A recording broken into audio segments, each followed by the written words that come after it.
Okay, अब तुम जा सकते हो। मैं तुम्हें जल्द से जल्द इन्फॉर्म करूंगा। सर इसी महीने इन्फॉर्म कर देंगे ना सर, क्योंकि अंजलि को IAS के पेपर देने हैं सर। देखो बेटा, अंजलि की IAS की तैयारी से ज्यादा एक्सीडेंट में अंधे हुए साइंटिस्ट को और बॉर्डर में अंधे हुए मिलिट्री ऑफिसर को ज्यादा जरूरी है आंखें। ऑफ कोर्स सबको अपनी परेशानी बड़ी लगती है।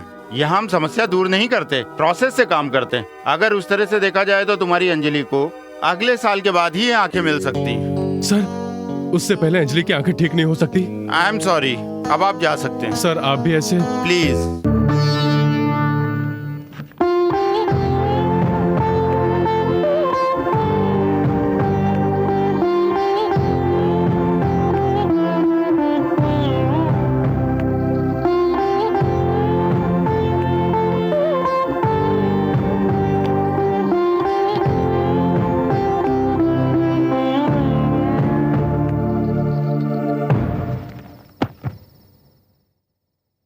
अंजलि, कौन सी किताब चाहिए?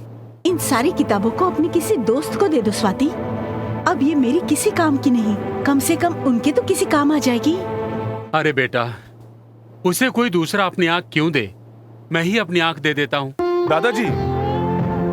हाँ बेटा, 60 साल तो हो गए हैं, अब तक जीवन में सब कुछ देख लिया है। अब मुझे आंखों की क्या जरूरत है? हाँ हाँ, आप आंखें दे दो और मैं सारी जिंदगी आपकी सेवा करूं। चुप करो, आज तक मुझसे झगड़ा करती रही, अब दादाजी का तो लिहाज करो। अरे बेटा, उसकी चिंता वो नहीं है, मैं कहीं अंधा न हो जाऊं इस बात का दुख है। हाँ हाँ, चाहे कुछ भी हो, मैं आपको आंखें नहीं देने दूंगी।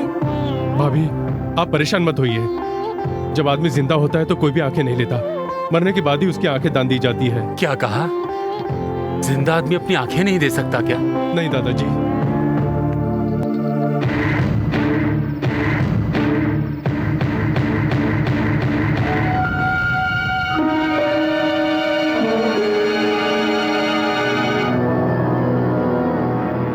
दादाजी क्या है रे? मरने जा रहे थे क्या? तुम्हारा प्लान मैं कैसे जान गया? तुम्हारे साथ ही तो कितनी बार देखा था ये मेलोड्रामा सीन। एक्सक्यूज मी, 20 साल में ही मैं ये सब समझ गया तो 60 तक क्या क्या नहीं जान जाऊंगा।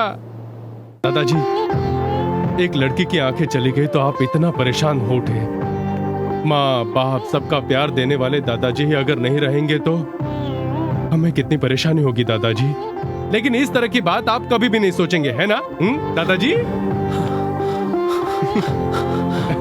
बेटा, बेटा, दादाजी, बेटा, बेटा, रोइए मत दादाजी। आप रोएंगे तो मुझे भी रोना आ जाएगा। हाँ? बेटा, फिर उसे आंखें कैसे मिलेंगी? आप इधर तो आइए।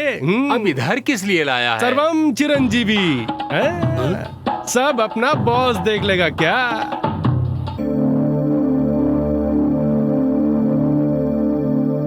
भैया, बिन माँ बाप का मैं बचपन से ही दोस्तों के साथ खेला। दुखी हुआ तो तुम्हारी फोटो देख लिया करता था, लेकिन आज मेरी लापरवाही की वजह से IAS के पेपर देने वाली एक लड़की की आंखें चली गई। उस लड़की की आंखें वापस लाने के लिए मैंने सारी कोशिशें की, लेकिन आंखें ठीक नहीं हुई। आदमी के हाथ कुछ न होने वाली सिचुएशन पर भगवान के ऊपर सब छोड़ देते हैं। मांगने पर वो देवता देगा या नहीं। इतने अच्छे काम करके इतने लोगों के बीच के भगवान तो तुम ही हो। ये मुश्किल है, फिर भी जानते हुए मैं तुम्हें ये चिट्ठी लिख रहा हूँ। तुम्हारे जवाब पर उस लड़की की जिंदगी में रोशनी लाने के विश्वास में हूँ। आपका सीनू। डियर सीनू, तेरी चिट्ठी पढ़ी। दूसरों की आंखें चली गई तो तू परेशान हो बैठा। इस बात से मैं खुश हुआ। तुझे मेरा फैन कहने पर गर्व महसूस होता है। तेरी चिट्ठी में मुझे एक चीज पसंद आई, तुमने मुझे भगवान बना दिया। मैं भी तुम्हारी तरह मनुष्य ही हूँ। तुम लोगों की वजह से ही तो मैं ऐसे अच्छे काम कर पाता हूँ। अपनी तरफ से अंजलि को आंखें देने के लिए मैं आई बैंक में बोल दूंगा। तेरे विश्वास ने इस चिरंजीवी को चिरजीव बना दिया है। तुम्हारा चिरंजीवी। चिरंजीवी ने मुझे लेटर लिखा है। क्या हुआ तुझे? क्यों चिल्ला रहा है इस तरह? दादाजी, अरे बता दो। भैया, भैया, क्या हुआ सीनू? भैया, चिरंजीवी ने मुझे चिट्ठी लिखी है। भाभी, भाभी, चिरंजीवी ने मुझे चिट्ठी लिखी है। चिट्ठी लिखी है। स्वाति, क्या हुआ? स्वाति, क्या अंजलि हुआ? कहाँ है? अंजलि राम के साथ एग्जीबिशन देखने गई है।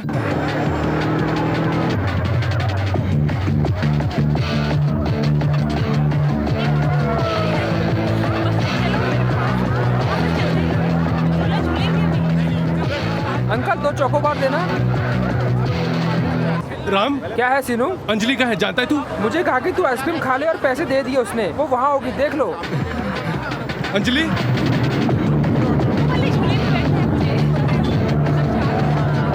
अंजलि, अंजलि, अंजलि।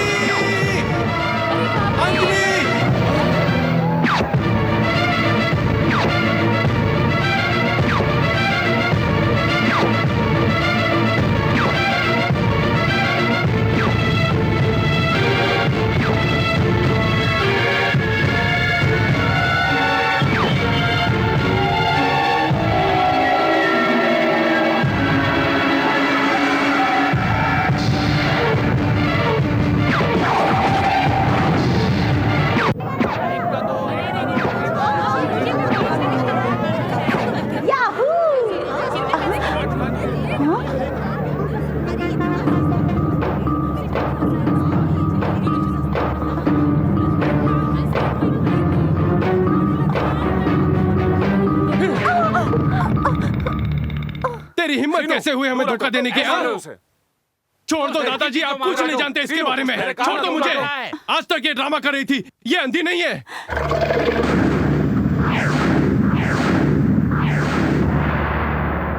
ये सब क्या है बेटी?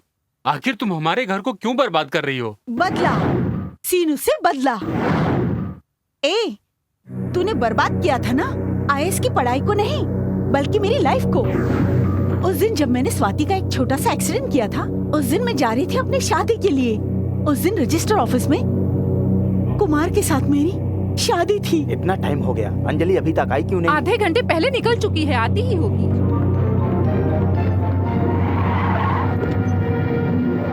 क्यों रही आंखें सिर पर रख? सिनेमा हॉल में सीनू को मारने के लिए गुंडे भेजे।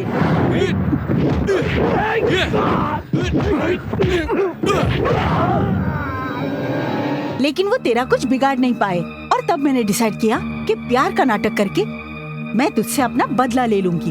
और इसीलिए आईएएस की स्टोरी कहकर तुम्हारे घर में मैं दाखिल हुई थी। मेरी लाख कोशिशों के बाद मैं तुम्हारा कुछ बिगाड़ नहीं पाई। तब अपने दोस्त से मिलकर अंधेपन का ड्रामा किया, लेकिन तब तुम शायद मेरे करीब होने लगे थे। बस कुछ 4 दिन हो जाने के बाद ही तुम्हारी जिंदगी बर्बाद करके मैं चली जाती। अभी भी मैं तुम्हें नहीं छोड़ूंगी। तू मेरी बात अच्छी तरह याद रखना। मेरा टारगेट आईएएस नहीं, तू है। सो गेट रेडी।